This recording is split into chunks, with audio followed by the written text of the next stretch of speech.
आज Asian football ने दिखाया है कि वो साउथ अमेरिकन फुटबॉल और यूरोपियन फुटबॉल दोनों से ही कम नहीं है। आज पहला मैच जो था वो था ब्राज़ील और जापान के बीच में। और जैसा कि हम जानते हैं कि ब्राज़ील हमेशा एक चैंपियन कंटेंडर रहती है। भले वो इस बार उतनी पावरफुल नहीं थी पर फिर भी वो एक पावर हाउस नेशन है। और जापान स्लोली बिल्ड कर रही है अपना एम्पायर। मैच का स्टार्ट काफी एनर्जेटिक तरीके से हुआ था। एकदम स्टार्टिंग में ही जापान के पास एकदम पोजीशन नहीं थी। ब्राजील के पास 82% पोजीशन थे। विनीशियस को एक बहुत ही बढ़िया बॉल दिया गया था ओवर द टॉप पर। सुजुकी लाइन से जल्दी आते हैं अपने लाइन से और बॉल को क्लियर करते हैं और ऐसे ही ब्राजील पोजीशन डोमिनेट कर रही थी। गिमाराइस, कुनिया, उनके शॉट ब्लॉक हो रहे थे पर उनके पास चांसेस थोड़े से क्रिएट हो रहे थे। सानो को येलो कार्ड मिला, कैसेमीरो को येलो कार्ड मिला। सानो को जो येलो कार्ड मिला वो इस मैच में बाकी फ्यूचर में आने के लिए काफी इंपॉर्टेंट होगा, क्योंकि उसी की वजह से वो कहीं कहीं पे शाई आउट कर रहे थे टैकल करने के लिए कि उनको अगर गलती से दूसरा येलो कार्ड मिल जाए तो फिर रेड कार्ड हो सकता था। ये येलो कार्ड मुझे नहीं लगता है रेफरी को देना चाहिए था, क्योंकि इतना स्टार्टिंग अर्ली गेम में अगर आपने एक प्लेयर को येलो कार्ड दे दिया तो फिर वो पूरा मैच धीरे धीरे वो पूरा ऑल आउट नहीं जा पाएगा। और ये येलो कार्ड कह सकते हैं आप, पर थोड़ा हार्श मैं बोलूंगा। कैसे मेरे को भी जो मैं बोला येलो कार्ड मिला और इसी के साथ पहला हाइड्रेशन ब्रेक खत्म हो जाता है। हाइड्रेशन ब्रेक के खत्म होते ही जो नेक्स्ट सीक्वेंस ऑफ प्ले था वो शुरू हुआ 29th मिनट में। और यहाँ पे डेनिलो एक बॉल को गिव अवे करते हैं मिडफील्ड में और सानो बॉल को धीरे धीरे आगे लाते हैं वो और 40 यार्ड तक बॉल को कैरी करते हैं और बॉक्स के थोड़े ही बाहर आके वो एक शॉट लेते हैं। इस शॉट का एक्सजी था 0.04।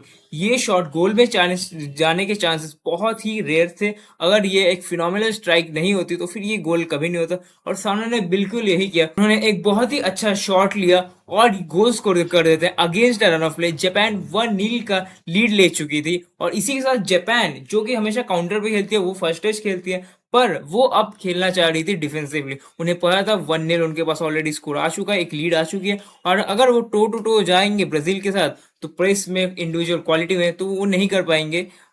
ये हम मैच हम कह सकते हैं कि ब्राजील आर्सेनल और पीएसजी जैसा है। आर्सेनल को जैसे लकी गोल मिला था पर जापान को एक डिजर्वली गोल मिला और वो सिट बैक कर रहे थे और यहाँ पे अब ब्राजील का अटैक करने का टाइम था। ब्राजील अगर इस मैच में गोल स्कोर करना चाहती तो फिर विनीशियस का रोल काफी इंपॉर्टेंट होता और यही देखते हैं हम जब जापान गोल स्कोर करते हैं और ब्राजील गोल कंसीड करते हैं कि विनीशियस बॉल पूरा गेम कंट्रोल कर रहे थे। कंट्रोल मतलब अटैकिंग चांसेस क्रिएट कर रहे थे, वो ड्रिबल कर रहे थे, पास कर रहे थे, शॉट ले रहे थे। शॉट उनका कभी अच्छे से सेव कर रहे थे, उतने पावरफुल शॉट नहीं थे, सुजुकी के पास अच्छे से आ रहे थे, पर उनका लिंकअप प्ले, उनकी ड्रिबलिंग, उनके वन टच बहुत बढ़िया थे। और हम देख रहे थे कि विनी एक टॉप फॉर्म में है, पर उनके इस टॉप फॉर्म के साथ भी ब्राजील फर्स्ट हाफ में तो गोल स्कोर कर नहीं पाती है।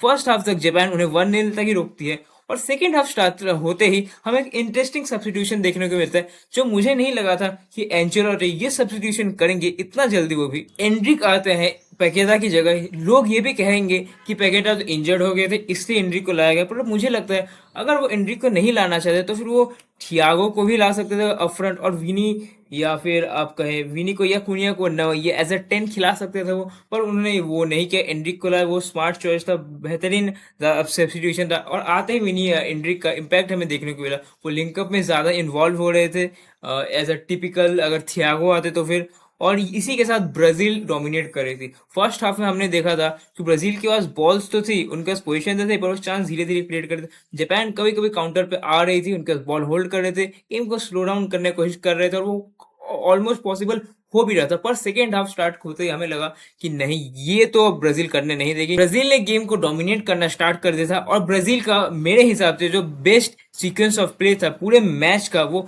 52nd मिनट से लेकर 62nd मिनट पर है। इस सीक्वेंस का स्टार्ट हमारा ऑन द फील्ड से नहीं, ऑफ द फील्ड से स्टार्ट होता है। नेमार वार्म अप के लिए आते हैं, सबको लगता है कि वो आने वाले हैं, सब्स्टिट्यूट होके फील्ड पर आने वाले हैं, पर ऐसा वो नहीं करते हैं। और पर उनके वार्म अप के लिए ब्राजील का जो पूरा एनवायरनमेंट होता है टीम के और जो मोमेंटम होता है और स्टेडियम में भी एक अच्छा बस क्रिएट होता है जो ब्राजील के लिए काफी बढ़िया होता है। ब्रूनो गिमाराइस के पास एक काफी अच्छा हेडर आता है और वो हेडर कनेक्ट भी करते हैं, पर सुजुकी उसको बहुत ही बढ़िया से सेव करते हैं। कैसेमीरो एक डाइविंग हेडर मारते हैं पर ऑफ द लाइन टॉमी उसको क्लियर करते हैं, सुजुकी क्लियर करते हैं। किसी तरह जापान सरवाइव करती है यहाँ पे। और उसके बाद जैसा कि मैंने कहा, विनीशियस एक बहुत ही बढ़िया पहले उठता है। एक फर्स्ट टेस्ट से एक प्लेयर को ड्रिबल करते हैं, सेकंड में दो प्लेयर को वो फेक शॉट करके इनसाइड आउटसाइड जाते हैं और बहुत एक अच्छा नो शायद टो पुक से वो सुजू गोल में मारते, पर सुजुकी की बहुत ही बढ़िया रिएक्शन, वन हैंड सेव, उसके बाद वो पोस्ट पे लगता है और उसके बाद किसी तरह जापान बॉल को क्लियर करती है। और इसी के साथ हम देख रहे थे कि ब्राजील के पास कितने बढ़िया चांसेस हैं और सुजुकी जापान के लिए कितने इंपॉर्टेंट है। मैं बार बार कहता हूं कि अगर आपको टूर्नामेंट में, किसी भी टूर्नामेंट में फार जाना है तो एक बढ़िया गोलकीपर होना इंपॉर्टेंट है। जापान के पास सुजुकी तो आ चुके थे, पर उनके पास डिफेंसिवली उतने टॉप प्लेयर्स अभी तक तो नहीं आए हैं, और इसका हमें नतीजा धीरे धीरे देखने को मिल रहा था। और इसका नतीजा हमें 56 मिनट में देखने को मिलता है। गैब्रियल 25 यार्ड से एक अच्छा क्रॉस डालते हैं और कैसेमीरो हेड मार के जापान के साथ ब्राजील का इक्विलाइजर स्कोर कर चुके थे। कैसेमीरो का ये सीजन काफी बढ़िया गया है, उन्होंने काफी बढ़िया हेडिंग गोल्स के स्कोर किए हैं और ब्राजील को इक्वलाइज कर देता है। ये गोल मेरे लिए बहुत ही मुझे दुख हुआ, क्योंकि मैं जापान को सपोर्ट कर रहा था। एज अ इंडियन मैं एशियन टीम्स को सपोर्ट करना चाहता हूँ, और कैसेमीरो ये गोल स्कोर करने के बाद ये करते हैं, ये मैं मान सकता हूँ, क्योंकि उनके पास उन्होंने कहा था एक इंटरव्यू में कि उनके बच्चों के लिए ये वो उनके बच्चे ये करते रहते हैं, इसलिए वो कर रहे थे। पर बस वही करे और कोई ना करे, इस मीम को प्लीज खत्म कीजिए, अब मुझे नहीं देखना ये मीम। फर्स्ट हाफ में हम देख रहे थे कि ब्राजील की मिडफील्ड काफी स्लो थी और इसका एडवांटेज जापान उठा रही थी। जापान एक मिड ब्लॉक में थी, एक कॉम्पैक्ट मिड ब्लॉक में थी, और वो ब्राजील के स्लो मिडफील्ड का फायदा उठा रहे थे और उन्हें ट्रांजिशन पे बार बार हिट कर रहे थे। और ब्राजील का यही प्रॉब्लम था, वो काफी सेंट्रल एरियाज में थे, वो काफी नैरो थे, वो अपना विथ का काफी अच्छे से यूज नहीं कर पा रहे थे। और सेकेंड हाफ में ब्राजील ने ये सुधार किया। ब्राजील अपने विथ का बहुत ही अच्छे इस्तेमाल कर रही थी विनीशियस के थ्रू, और जब उन्होंने मार्टिनेली लाए कुनिया के लिए, तो दोनों ही विंग्स काफी बढ़िया से वो यूज कर पा रहे थे।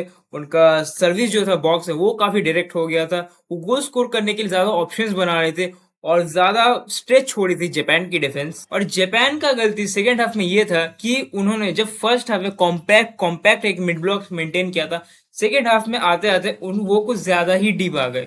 आप एज ब्राजील जैसी टीम के अगेंस्ट 90 मिनट्स होल्ड ऑफ नहीं कर सकते अगर आपका डिफेंस नीदरलैंड्स जैसा बढ़िया नहीं है, या फिर कुछ टॉप नेशंस जैसा बढ़िया। नीदरलैंड्स के बारे में हम बात करेंगे थोड़ी देर में, सॉरी नेक्स्ट वीडियो में, एक और जो वीडियो आने वाला है उसके बारे में हम बात करेंगे, वहां पे वो देखिएगा। पर जो भी इस मैच के बारे में बात करते हैं, जापान ज्यादा डीप आ गई और ब्राजील अपना प्रेशर पाइल अप किए ही जा रही थी। जापान कितनी देर उन्हें होल्ड ऑफ करती, और इसी का नतीजा हमें देखने को मिला 98 मिनट में, जब हमने सोचा और मैंने सोचा था कि एक्स्ट्रा टाइम के लिए ये जाने वाला है, और मोस्ट प्रोबेबली ये पेनल्टीज में जाता है, क्योंकि जब भी एक्स्ट्रा टाइम में कोई मैच जाता है तो जनरली वो हमेशा पेनल्टीज में ही जाता है। और ये ऐसा मुझे ही नहीं लगा, ऐसा जापान के प्लेयर्स को भी लगा था, इसलिए वो थोड़ा स्विच ऑफ कर गए थे, वो एक्स्ट्रा टाइम के लिए प्रिपेयर कर रहे थे। पर ब्राजील ऐसा नहीं सोचती थी, सोच रही थी। ब्राजील के प्लेयर्स इस मैच को 90 मिनट में ही खत्म करना चाहते थे। 90 प्लस फिफ्थ मिनट में जापान शायद ब्राजील को सेट पीस या कॉर्नर मिलता है, वो बॉल को क्लियर करना है, वो बॉल को स्कोर करने जाते हैं, वो कनेक्ट नहीं कर पाते हैं। जापान की पास बॉल आती है, वो ट्रांजिशन में हिट करना चाहते हैं, पर उसको बॉल क्लियर कर या ट्रांजिशन, वो थोड़ा एक दो मोमेंट ज्यादा टाइम लगा लेते जापानीज प्लेयर एक, और इसी का फायदा उठाती है ब्राजील। वो बॉल को ठीक टाइम पे क्लियर नहीं करते हैं, बॉल एंड्रिक के पास आती है, एंड्रिक उस बॉल को देते हैं शायद गिमाराइस के पास, और गिमाराइस एक बहुत ही बड़ा, पहले तो एक डमी करते हैं शॉट लेने के लिए, अगर आपने नोटिस अच्छे से देखो तो नोटिस किया होगा, और उसके बाद वो बॉल ले ऑफ करते हैं मार्टिनेली को, जो मार्टिनेली एक बहुत ही बढ़िया पोजीशन पे थे। और जैसे मैंने कहा था कि जापान के पास एक एलीट गोलकीपर तो है, पर elite defensive structure, defensive players नहीं उनके पास, और ये हमें दिखता है। जापान मार्टिनेली के पास बॉल आती है, बॉल उन्होंने फर्स्ट टेस्ट से पहले तो उनको सेट किया और सेकंड टेस्ट में बहुत ही क्विकली फिनिश किया, फिर भी सुजुकी उस बॉल को छूते हैं और उसको पोस्ट तक डिफ्लेक्ट कर देते हैं, पर वो आउटसाइड ऑफ द पोस्ट की जगह इनसाइड ऑफ द पोस्ट में लग जाती है और गोल स्कोर कर देती है ब्राजील। इसी के साथ जापान फिर से अपना पहला नॉकआउट मैच हार चुकी है। ये अब बस सैड है। इस वर्ल्ड कप में ब्राजील, लास्ट वर्ल्ड कप में क्रोएशिया, उसके पहले वर्ल्ड कप में बेल्जियम, हर बार जापान इतना बढ़िया करते हैं ग्रुप स्टेजेस में, वो इतना प्रॉमिस दिखाते हैं, इतना अच्छा स्ट्रक्चर करते हैं, पर जब भी नॉकआउट में आते हैं हार जाते हैं वो लोग। ये कह सकते हैं हम कि उनके ओपोनेंट्स हमेशा अच्छे मिलते हैं। क्रोएशिया जो कि सेमीफाइनल थी लास्ट टीम के लास्ट वर्ल्ड कप में, इस सीजन उन्हें मिला है कौन, ब्राजील, एक पावर हाउस नेशन, और फार जाएगी ही जाएगी वो वर्ल्ड कप में।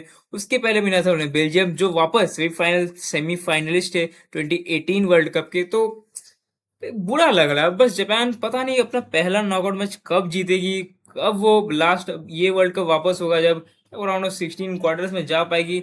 प्लीज जापान, हमें सही है, आप एशियन फुटबॉल के ओनली होप है, लाइट है। और उनका जापान का मुझे लगता है नॉकआउट्स में वो उतना बड़े परफॉर्म नहीं कर पाते। उनका लैक ऑफ एक्सपीरियंस बोलिए या फिर लैक ऑफ एरोगेंस बोलिए, कुछ भी बोलिए, वो नॉकआउट स्टेजेस में परफॉर्म नहीं कर पाते। हम एशिया कप में भी देखते हैं, लास्ट उनका एशिया कप जब उन्होंने जीता काफी टाइम हो गया, ऑस्ट्रेलिया जीतती है, कतार जीतती है, पर जापान नहीं जीतती है। जबकि उनका सबसे बढ़िया टीम है, आर्ग्यूएबली भी नहीं, पीरियड उनके पास सबसे बढ़िया स्क्वाड है, सबसे बढ़िया 11 है, पर फिर भी जापान को नहीं जीत पाती है ये सब मैचेस। और नॉकआउट में तो वो उनका रिकॉर्ड एट्रोशियस है। तो मैं होप करता हूँ कि जापानीज फुटबॉल को कि प्लीज आप नॉकआउट्स में बढ़िया कीजिए। और कॉन्ग्रेचुलेशंस टू ब्राजील कि आपने एक बहुत ही बढ़िया मैच खेला, आपने डोमिनेट किया, आपने लास्ट मिनट तक होप नहीं छोड़ी और आप नेक्स्ट राउंड में जा चुके हैं। और देखते हैं आपका नेक्स्ट राउंड में किसके साथ मैच होता है। Congratulation to Brazil.